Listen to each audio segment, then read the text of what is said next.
Invisible Soldiers podcast. Welcome to the Invisible Soldiers podcast. I'm Corey. I'm Rebecca. And we're your go-to podcast for Black conversations in advertising. Today, we're talking to an industry OG. For the past 40 years, he's navigated an illustrious career as a renowned editor and business owner, creating award-winning work for agencies and brands all over the nation. He's thoughtful, caring, and extremely respected by everyone who gets to work with him. Terry King, homie, friend, welcome to the pod. How you guys doing? Good, man. Welcome. So glad to be here. So glad. We've been wanting to get you on here for a long time. I mean, I think you got such a rich story that we can't wait to share. And all of us kind of spent time in the D. Absolutely. We did. And it's a great weekend in Detroit. We're experiencing the NFL draft. I think there was like over 300,000 people downtown. That's crazy. Isn't that That's crazy? I know. Especially seeing how the city has grown over the last 40 years, changed and shifted. Would love Terry to jump right in. How did you get to editing? Where did it start? How did you find it? Or did it find you? It found me in one of the strangest ways. This story has not been told. I've told maybe in the entire 40 years, 3 or 4 people this story.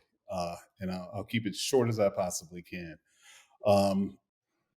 I was actually a manager with Elias Brothers Big Boy. And one of my regular customers, who I thought at the time was a professor, I had one of the, like at Wayne State or whatever, because I'd see him walking up and down. He seemed so super stressed all the time. He had a little incident in the restaurant that I was working in. I had a bit of a background in photography. I was actually headed to the Marines when we actually sat down and had real conversation.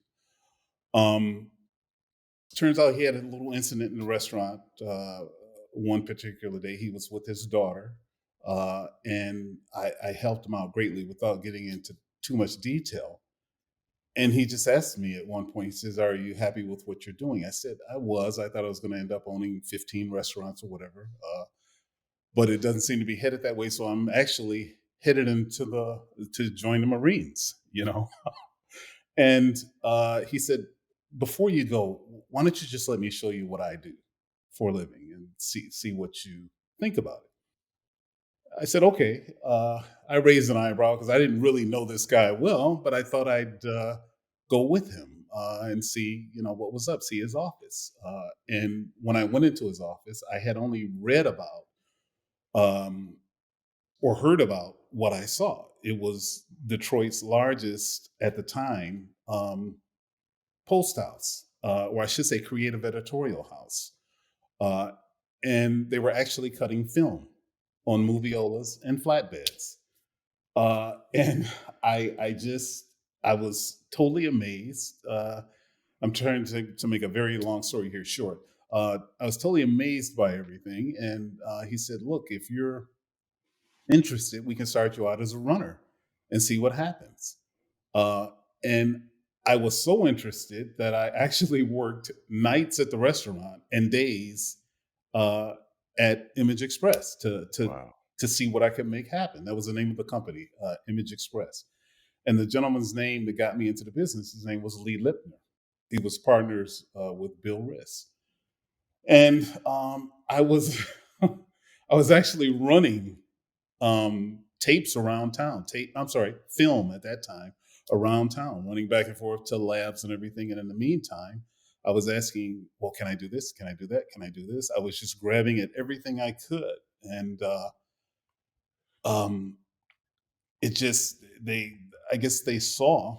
Lee saw early on that I was willing to do whatever it took to get fully immersed in this industry. And long story short, that's what led me here. Wow. That's crazy. I know my dad got into in advertising through a very similar kind of, he came in through the mailroom, kind of went up, you know what I mean? So it seemed like at that time you actually could do that? Did you have to go and get any other formal training, or did it all happen right there? It all happened right there. And that was the thing I was trying to get a lot of people to understand. Um, we would hear, when I say we, I mean us as melanated folks, we would hear, oh, you need this to get in, you need that to get in. Oh, you can't do this, you can't do that. And it was, I've learned over the years, over 40 years, it's complete, it's a lie. It's a lie. Pretty much anything you choose to do, you can go in and apprentice and learn it. A lot of the apprentice programs are gone now because of budgets. And the fact is, you can't have 2 or 3 assistants around. You just can't afford it anymore. But in those days, anyone that knew anyone um, could recommend, hey, try this individual out and see what you think. And they'd give them some menial job. Mm. Actually, a mailroom wasn't menial at that point. It was more like the runner, like I said. Give them a chance. And if they can keep their ducks in a row, just keep giving them another duck and see what happens. If they Wow. were interested in you and you know how to carry on a conversation with folks, and believe me, I was straight off of the streets of Detroit. Um, don't get me wrong, I wasn't. Uh, I came from at that time a middle class background. My father worked in the factory, but he was skilled labor, and my mother worked in the hospital. And it was just I had a regular blue collar, very blue collar upbringing, and so that's pretty much where uh, my work ethic came from. You know, and I recognize that this is an opportunity. Uh, Go for it. Do what you have to do to make it work. How did you navigate that? So you're a runner and you're seeing all the things I can imagine. How did you know when it was like, oh, okay, I want to ask to get my hands a little bit more dirty in the editing space? Like, how does that conversation happen in terms of elevating into where you are now? It was so much different back then. It was so much more. Editing alone um, was, and it was a career unto itself. And you had to do apprenticeships. You could not go into the edit suite where someone was working for, gosh, at least 1.5 to 2 years. You could not go into that suite uh, for fear that you could screw up the cadence of what was going on. Um, Today, you know how to use a computer. It's like, come on, you're a producer. In all reality, I've literally seen that. I've heard stories of people being met at the club last night, uh, and hey, come on over. I'll show you how to be a producer or whatever.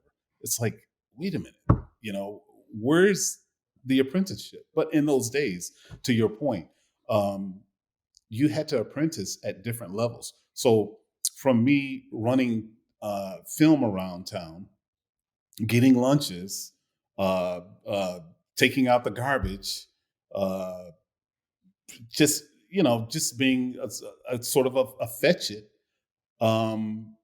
I would then say, well, what is that? Mm. Can I do that? And if it was something like at that time we had all sound effects and music came from libraries on albums. And for whatever reason, I look back now, I don't even know why we did it. We had to take the albums and record them to reel tape. And I was like, I can do that. Let me do that. Like, well, when are you going to do it? I'll do it whenever. I'll do it. I'll do it on the weekends. So I'd be there doing this on the weekends, feeling that the more I do, the better I do it, the more I'll get. And it really worked out that way. Wow. So give me the timeline from that to becoming like an assistant editor, and now you're actually touching film. 83, I started. Mid 83, I would say actually touching film, which meant in those days, because Touching film. yeah, it was literally touching negative Yeah. and film. we had to sync dailies. Literally, I don't even know if the equipment I'm telling you guys about, if you're aware of it, but on synchronizers and um, actual guillotine splicers, and Mm-hmm. then we'd have to sync the film so that the editor could work.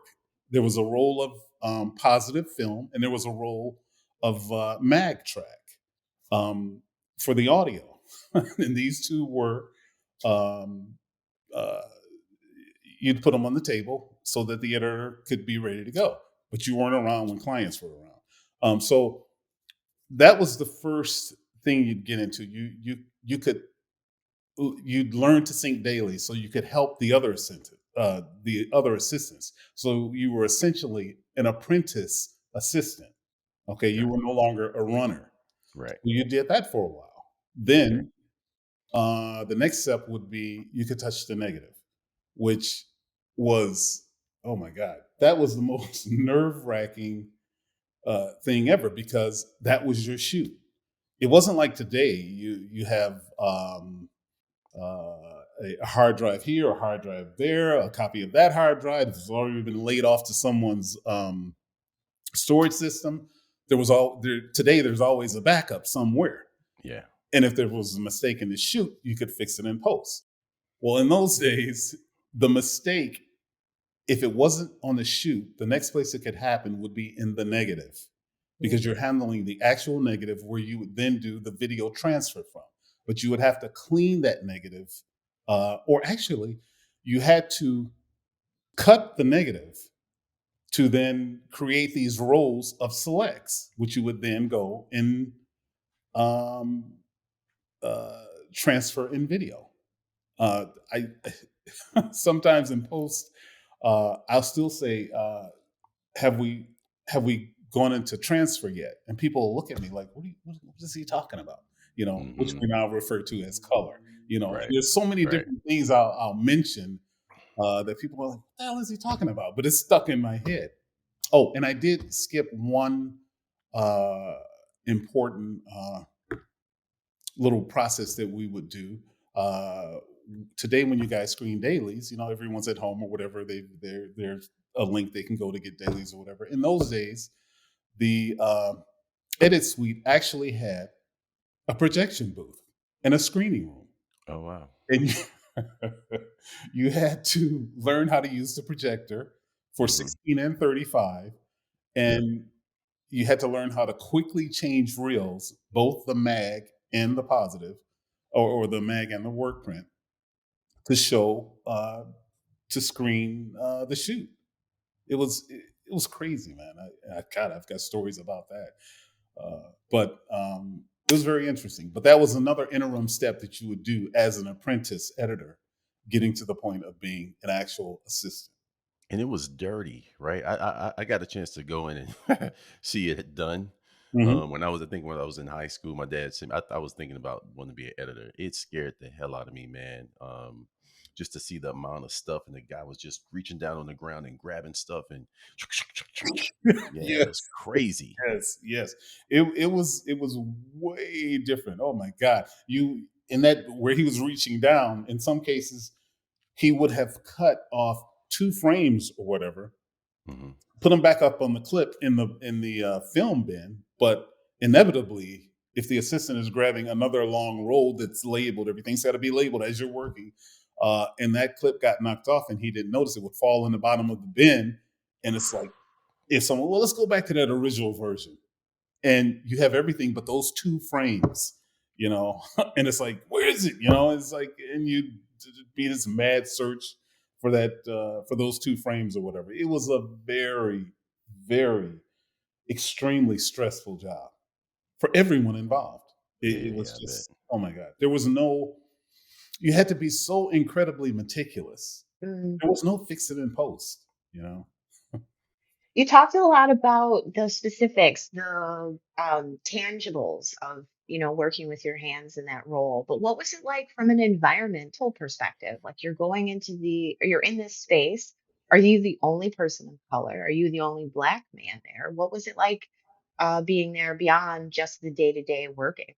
I'm going to try to, in some cases, I'm going to keep names out, but in some cases, I'll mention names on the positive things. I was the only person of color.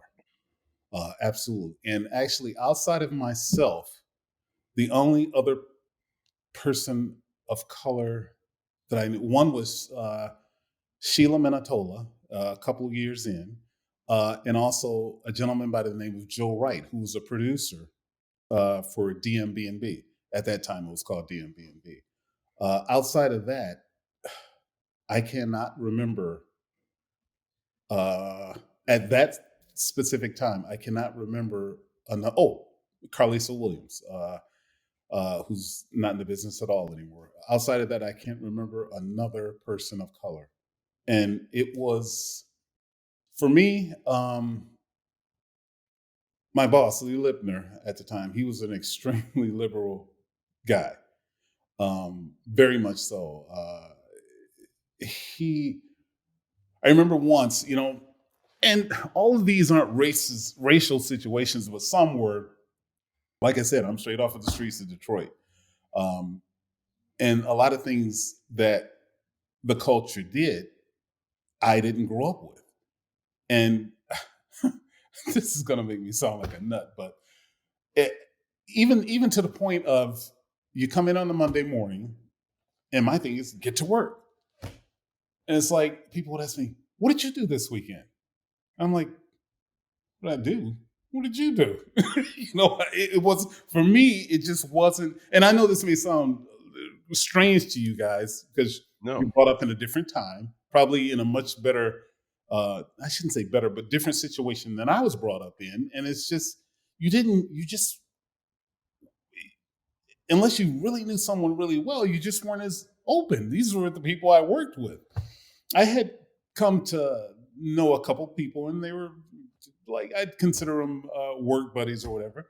But it's like, to ask me, what did I do this weekend? What did you do this weekend? What are you asking me for? I was off, if we were off. But just little cultural things like that, I really had to learn to sort of get along. My boss, Lee told me one day, and this was when I was closer to becoming an editor, he says, my only fear with you, Terry, is you're only going to give so much of yourself personally. He said, and that's clear. He said, you're great to work with and everything, but you're only going to give so much. In other words, he was saying, I wasn't the guy that was just going to be cheesing and whatever you want. And I never felt a need to, what is the term? Assimilate. Mm-hmm. I just, I am who I am, and you accept me as I am. And please, guys, don't get me wrong. I was never this super aggressive, nothing like that. It was just, to, it was just needing to learn the way things were so I could get along in the work environment, which you do anywhere you go. So for some of the folks, it was a learning experience working with me. And for me, it was a learning experience working with them. But I felt no outright racism or anything to my face. And we were working so hard. We depended on each other so much. And I'm telling you, the hours were absolutely insane. I mentioned weekends before. Rarely did we have them certain times of the year. The work was just so abundant. It was like, oh my God. I can tell you weeks on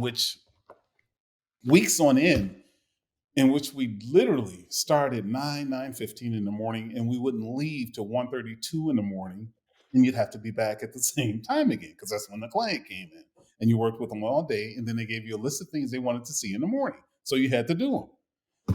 So you built some pretty good relationships, and anyone that wasn't pulling their own weight, it was so evident so quickly,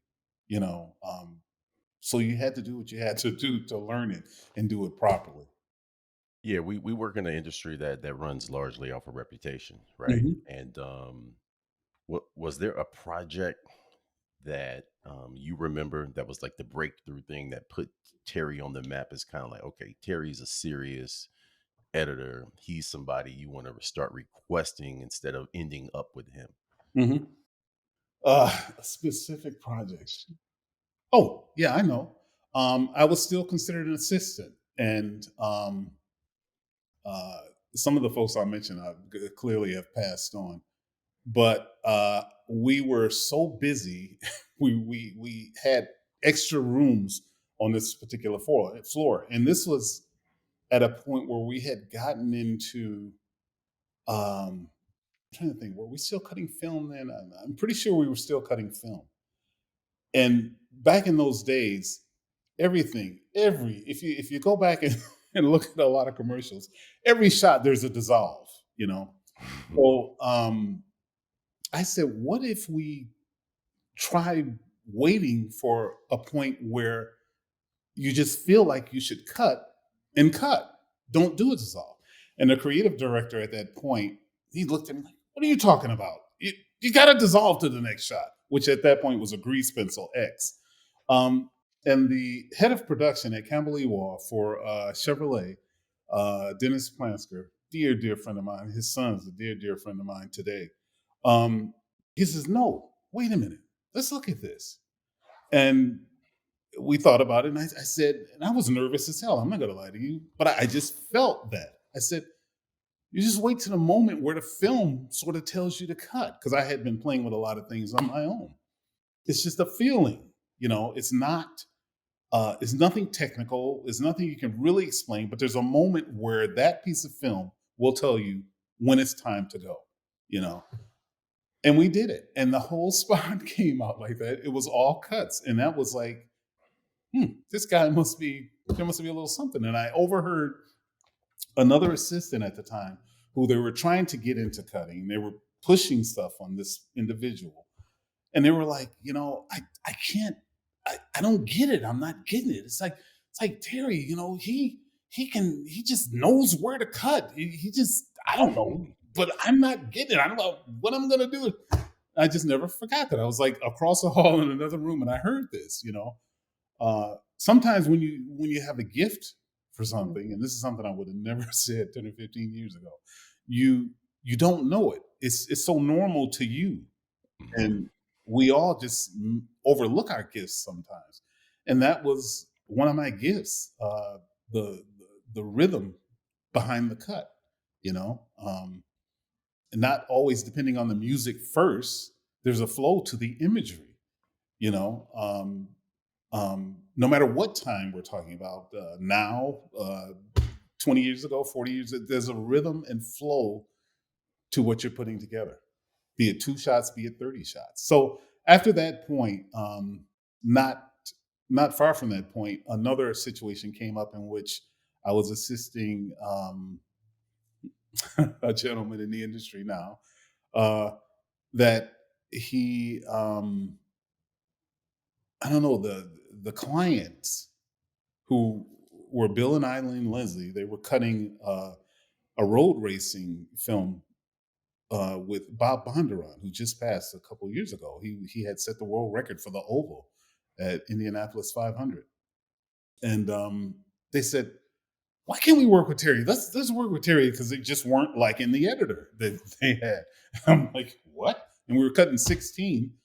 And they sent me off to the school for high performance driving, and I spent a lot of time with Bob Bondurant. He came back with me, and we cut the film, and then it was off to the races, you know. And there was a point in there at some point. I never really felt like someone was working with me because I'm that black guy and I should work with that black guy. Lee said that would never happen because every job that someone works on, their careers dependent on it, you know. Yep. So they're not just going to work with someone just because. They're going to work with them because someone told them, try this guy, like you said about the reputations, try this guy. Essentially, he's got his ducks in a row, where he's gonna give you something you didn't expect, you know. And I just kind of took it and ran at that point. you're talking about social media today, which we'll probably talk about a little later. I We didn't have it. It was all about my social media was whoever I had working in the room with me. I'd work, do the best job I could with them, and they tell someone else, and they tell someone else, and they tell someone else. There was an extraordinary abundance of work. So the way you could tell that you were doing pretty good was the level of work you were doing, Hmm. you know. Gotcha. So It's true. I love that so much. And kind of jumping into editing styles, and pulling social media in there, they're constantly changing. They're often influenced by a movie, popular music, video, or today, social media. How are you staying current and adapt to the ever changing trends? I mean, everyone's an editor now, right? You can have reels, you can do it on Twitter, everywhere. So how are yes. you staying up to date, and how do you approach pulling in social media and all those things into your day to day? Well, uh, I said I'm just going to be totally honest here. It's like not like I'm trying to build a reel anymore or anything. Um, I I never felt that editing had a style before you did something or before you saw what you were going to edit, whatever media that is. I always felt that the media dictated that style. And sometimes my interpretation of that media is different from someone else's interpretation of that media. Therefore, that's the style of editing that wins. They saw it differently. Um, I am such a stickler for that, and I have never changed.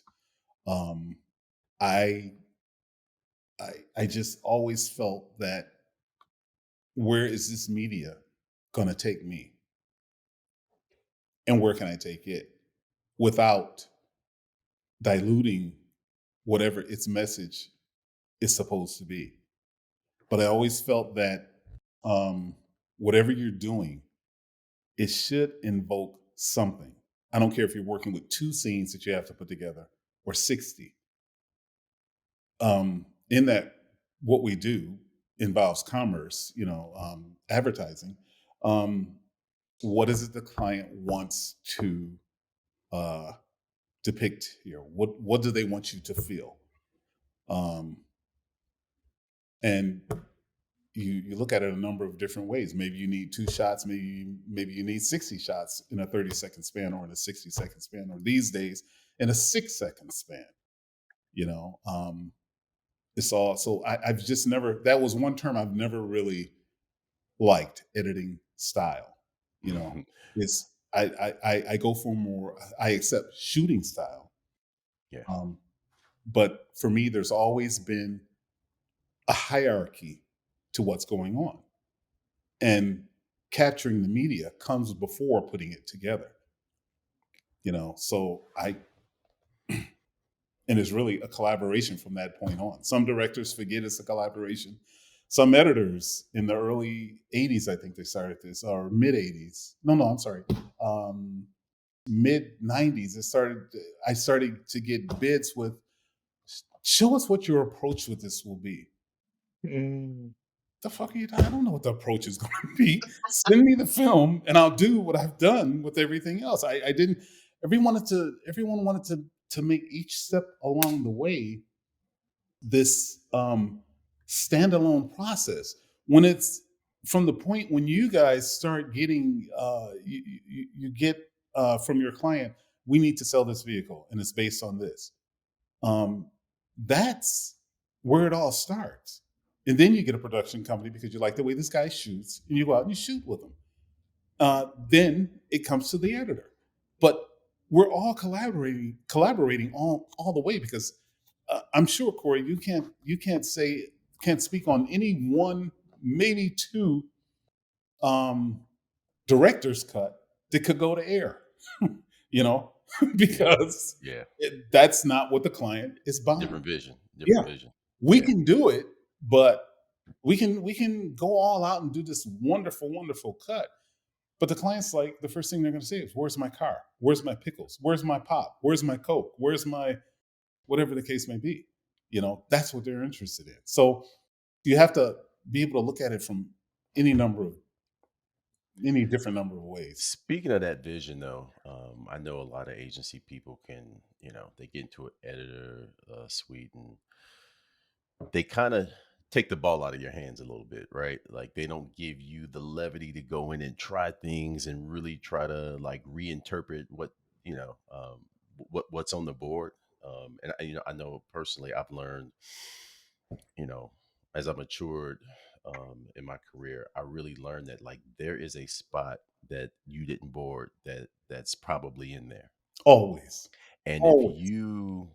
if you let the editor really give him room to interpret, and that shot that you thought was first might be last, and like this other shot might be out. And so can you talk about just like what that dynamic is like, trying to create that trust to like let you try new things, and not just like becoming a robot in the editing suite? Hmm. In those days, there was time and budget to you'd get 70, 80, 150,000 feet of film. Uh, to give you an example, what that was, a 10,000 foot roll of film was one box. So you'd have it's stacks and stacks of boxes of film to Wow. go through. And the client always gave you the time, or I should say the time was there to let you go through and do a lot of things. So I learned then, even in film, which was harder to do because you'd have to get a dirty dupe or whatever. So let me move it up a little bit. I would always try to show this is your cut. Um, but hey, I looked at this, and what do you think? You know, and I think that really helped me along the way. That being able to say, well, what if you looked at it this way? And it's so funny that you mentioned um, the last shot could be the first shot. I literally did that within the last 3 years. I did their board, but because they gave me time to sit with it and think about it, the last shot was the first shot. And they're like, I just never thought of it that way. And it was an Yeah. entirely different spot, like you just said. That I think today is so often overlooked. There's so much just do the board. And it's like, Mhm. I can't just do the board. Yeah. Um, I was speaking to a director yesterday who's doing some editing, and he's got all the sound effects in, he's got all the music in, and is trying to match everything up, every cut to do. I said, turn all that off. Get the imagery to work first, then add some music, then add the voice, then add, and he's like, well, I can't do that. I can't think that because you're not trained as an editor. And a lot of editors aren't trained that way today either. But we started here and we built upon it, you know. And in that, you got a lot of improvement as you went along versus being stuck. It might not even be the right piece of music. Get to a point where you're happy with everything else, and then play all different types of music against it and see what happens. Yeah. You know. So one thing that I've never been um, against in life, I've always said the that visual effects would never be that great until people realize that in life perfection lies in the imperfection of the Mhm. things that we see and do around us. Everything. And that includes film. Um, or I keep saying film, but that includes media. And also, there is nothing wrong with a serendipitous occurrence in the edit suite. If you come across a block, just start throwing some stuff in there and see what happens. That's what writers do. Hmm. Let's not lose the creative to all the templates and seeing everyone else's media. I even went through a period when I didn't want to hear what the client had to say. I didn't even want to look at boards. Just let me take the media and see what happens. And then we'll go on from there. I'm always going to give you what you want, but let's play. Yeah. I miss the playing. So Editing is still creating. And I think, yeah, you got to remember that part, because some people think it's done. yeah, It's not done till you ship it. that's right.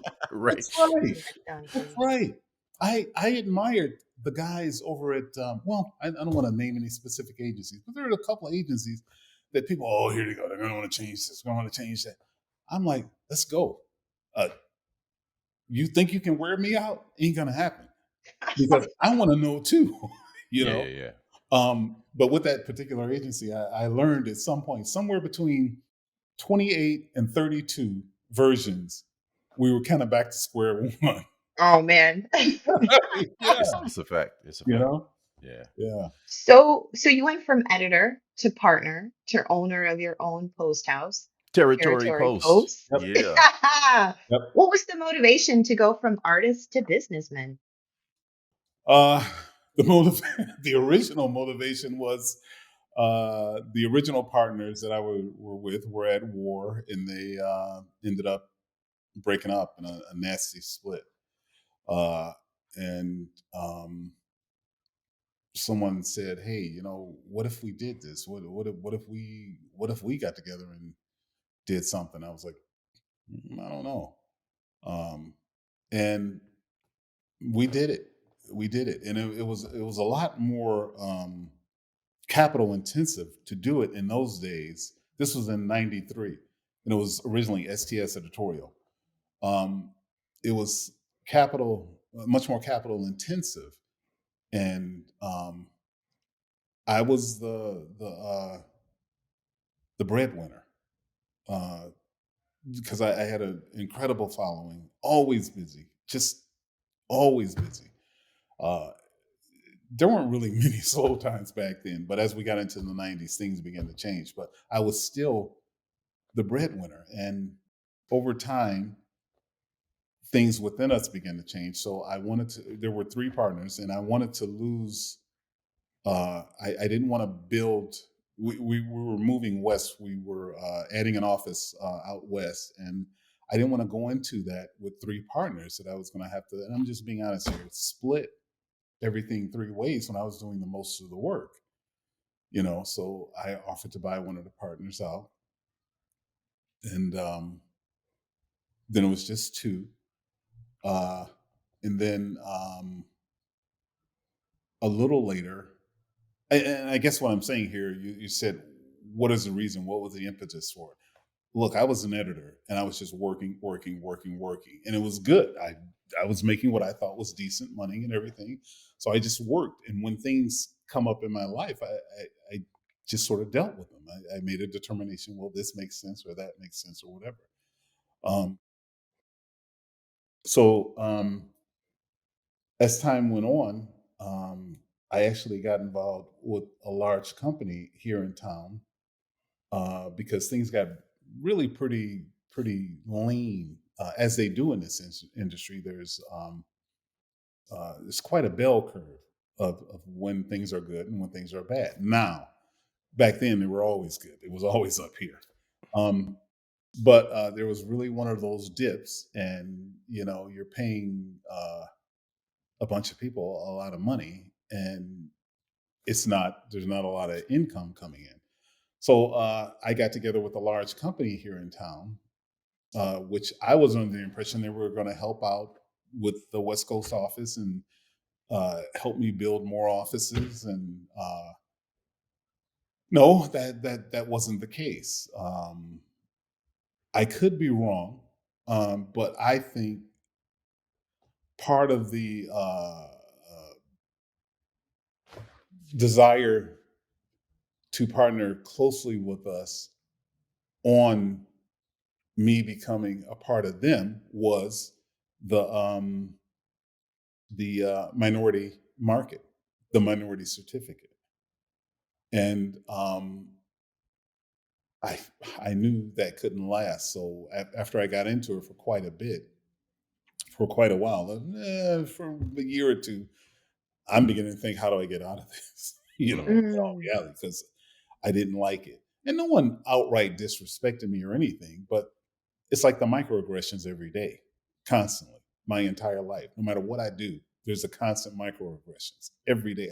Yesterday, matter of fact, I went out to lunch. I met Stanley before he left town yesterday, because he was in Okay. town for the uh, the NFL draft. You guys were doing something with Toyota. And I was just walking. I had to park my car outside of downtown and walk in, and just the constant microaggressions. I walk around. I don't want to say I walk around angry all the time, but it's like, Jesus, stop it, stop it. You know. Um, but there was a lot of that when I was working with this company, and there's nobody really to talk to about it because nobody understands it. Uh, I got to go back to this real quick. This is way back in the beginning when I first started cutting. I would have instances where people would come in. It's like, don't touch it. It's great. Send it through, and that didn't happen often. And uh, one of my higher ups said, "Oh, they just let his cuts go through because they're scared of him. They don't know what to say to him." Oh, wow. Yeah. So I that you may as well have taken a knife and stuck it in my liver. And that's one of the things that people don't understand. And I have a million of those. Yeah. When someone says something like that, it's like, what are you talking about? And clearly it wasn't Lee, you know.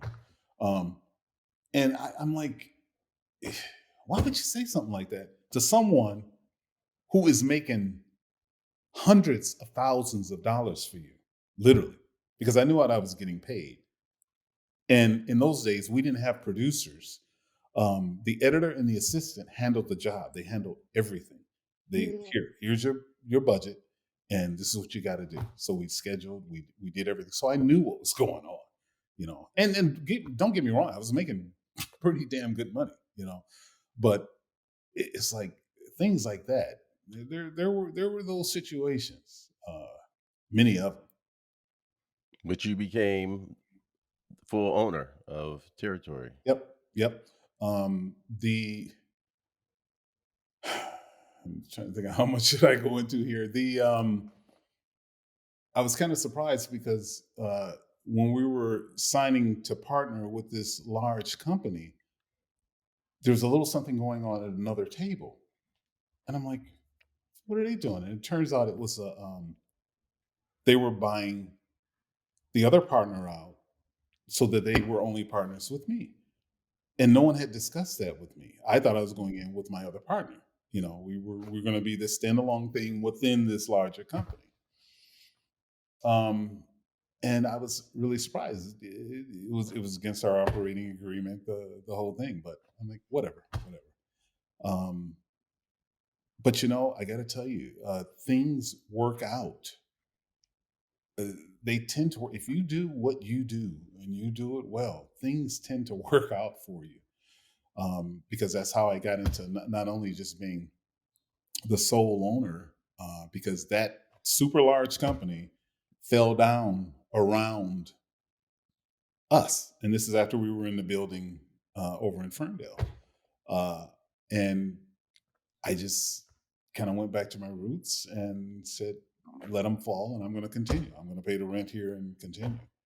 And that turned into one of the owners of that building coming to me and saying, Terry, I don't understand, who turned out to be this great, and this is a nutty story, I'll make it short, this great real estate developer. He was partnered with a couple other guys that were local here. He says, I don't understand. Why don't you just buy the building yourself? He says, we were only using the lower level. The upper level wasn't developed. He says, your note would be, your mortgage would be maybe a little less than your rent. And me being so involved in the business, I'm like, wow, what? And then I thought about it and I thought, why not? So make a long story short, we went through that and he helped me through that. And everything worked out. And the long story part is this guy, we kind of became friends talking back and forth. He became like one of the lead guys in this super large real estate development company in the Southwest, which then went into the Southeast. And we were, talking back and forth. He said he wanted to go into some other bigger deals with me and blah, blah, blah, blah, blah. He was a liberal guy. He was very, very open. And then the communication slowed down a little bit. I'm like, what's going on?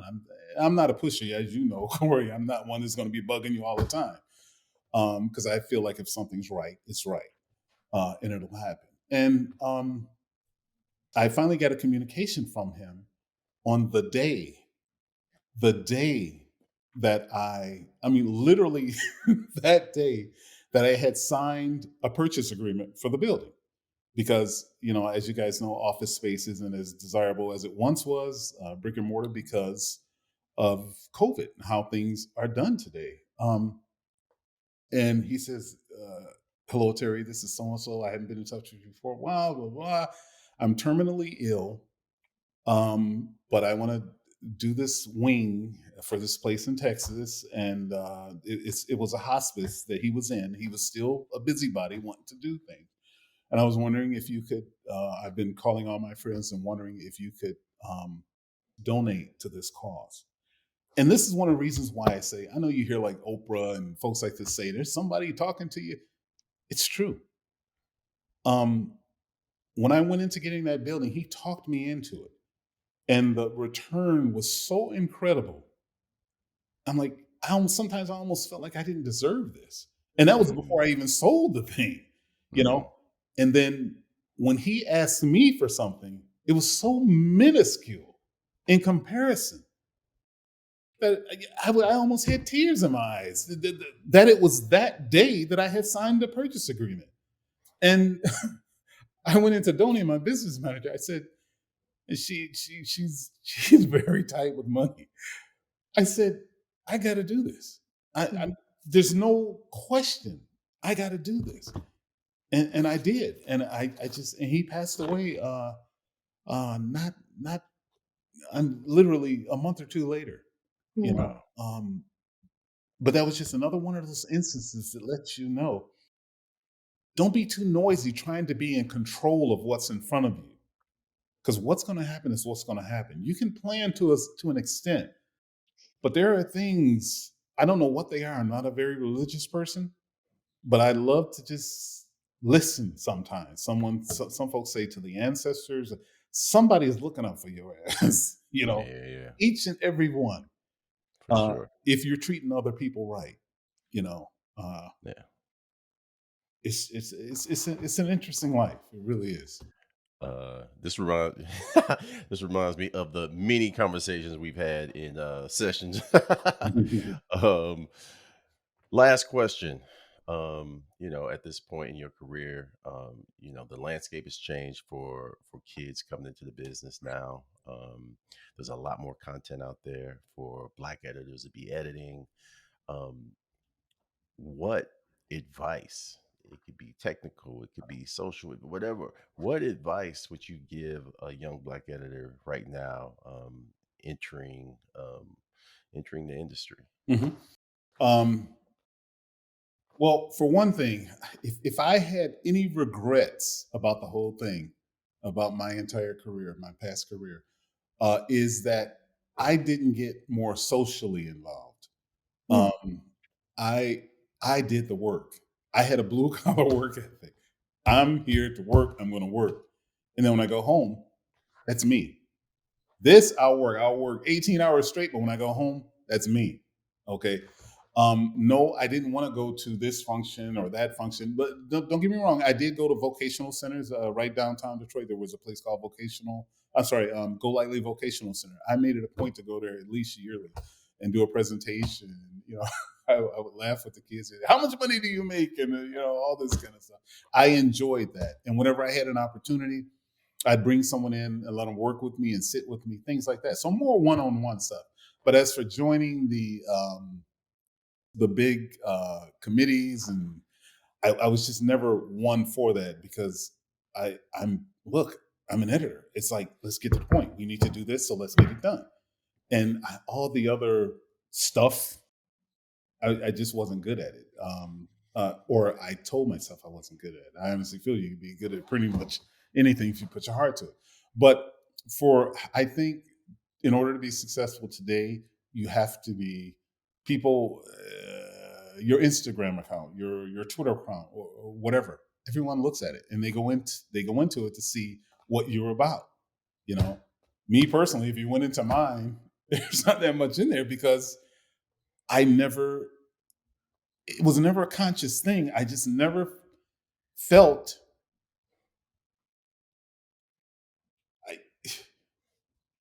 I almost see it as, and I'm realizing it's not being boastful. You're just showing people what you do. But I would show people what I did by them coming and working with me. I never put it out, hey, look what I just did. Hey, look what I just did. But that's what you do, And and by the way, let me say this real quick. We say territory post, but it's just territory because Okay. we have broken into production pretty heavy now. Okay, got you. So, yeah. So, my thing is get involved socially, get involved, join some of those meetings, some of those different groups that you're truthfully interested in making a change. Because another thing, back then, these groups, there weren't many people that looked like me, and I'm just not good at being just someone watching and listening. Again, I'm not that overly aggressive, but if we want to discuss something and make something of something, let's do it. Let's do it seriously. And the bureaucracy and all that just it's just a little much for me. But I think that's very important today. And cut from your heart, man. Don't get so caught up in the technology. Know the technology, but don't. It's about the story. I mean, with AI and everything else, yes, you can create these things, but still, it's about the story. Whatever the story is, even in retail work, there's a story in there. Evoke some form of emotion in whatever it is you put together. Don't get so caught up with what the director says about what happened to the left of the frame or to the right of the frame. Someone was over there doing this or blah, blah, blah. Or don't use those takes. Look at those takes anyway. I can't tell you how many times I've looked at takes and said, don't use because the director was mad at some people doing something to the left or the account people were, I don't like that sky up there. Look at everything you get and put it together from your heart. I love Terry, that. this has been great, man. It has. It has. Thank you for sharing your story. Thank you for evoking all these wonderful memories and reminding us to stay true to our passions. Thanks for tuning in, everyone, to another episode of the Invisible Soldiers podcast. Do us a favor, listen, follow us on YouTube or wherever you listen to podcasts. Until next time, everybody. Peace. So much.